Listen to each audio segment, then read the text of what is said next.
હાલો, આજે છે મતદાન. અમારા બાપા અને બા સવારમાં 8 વાગે જ મતદાન કરી આવ્યા છે. જો મતદાન કરી આવ્યા છે અમારા બાપા અને બા. બાપા, મતદાન કરવું જોઈએ કે આપણે? આપણો અધિકાર છે મતદાન કરવું. એ ભારત નાગરિકને મોટામાં મોટો 5 વર્ષે એક ફેરી આપણે યોગદાન દેવું જ પડે, તો જ આપણે ભારતના નાગરિક કહેવાય. તો મારા બાપા છે ને સોસાયટીના પ્રમુખ છે. લગભગ તો અમારી સોસાયટીમાં કોઈ બાકી નહીં રહે, બધા પાસે મતદાન કરાવશે. તો તમારું શું કેવું છે? મતદાન કરવું જોઈએ? કોમેન્ટ કરજો. બરોબર. અમારા બાપાની સવારમાં 8 વાગે જ મતદાન કરી આવ્યા છે, તો તમે બધાએ પણ મતદાન કરવા જાજો. હાલો, જો રસોઈ બની ગઈ છે અને જયના પપ્પાને જવાનું છે કામે અને વોટ દેવા પણ જવાનું છે, એટલે એ બેસી ગયા છે જમવા. જમીન પછી એને જવાનું છે વોટ દેવા. હવે જયના પપ્પા આવી ગયા છે વોટ દઈને, એટલે કે મતદાન કરીને. બતાવો તો મતદાન તમારું.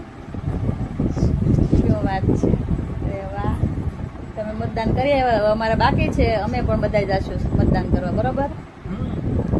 ઓકે, સારું. હાલો, અમારે પણ જવાનું છે મતદાન કરવા માટે. મતદાન કરીને આવ્યા, હવે એને જવાનું છે કામે. તો થઈ ગયા છે રેડી. ઓકે, કામે જવાનું એટલે વેલા મતદાન કરી આવે એવું છે ને?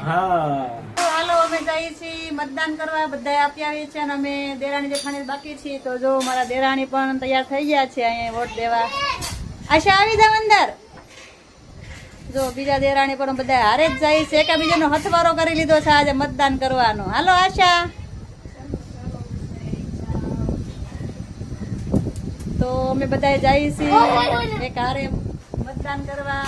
હાલો, મતદાન કરીને પછી મળી જાય બધા. તમે દેરાણી જેઠાણી વોટ દઈને આવી ગયા છે, તમે પણ બધા વોટ કરી આવજો.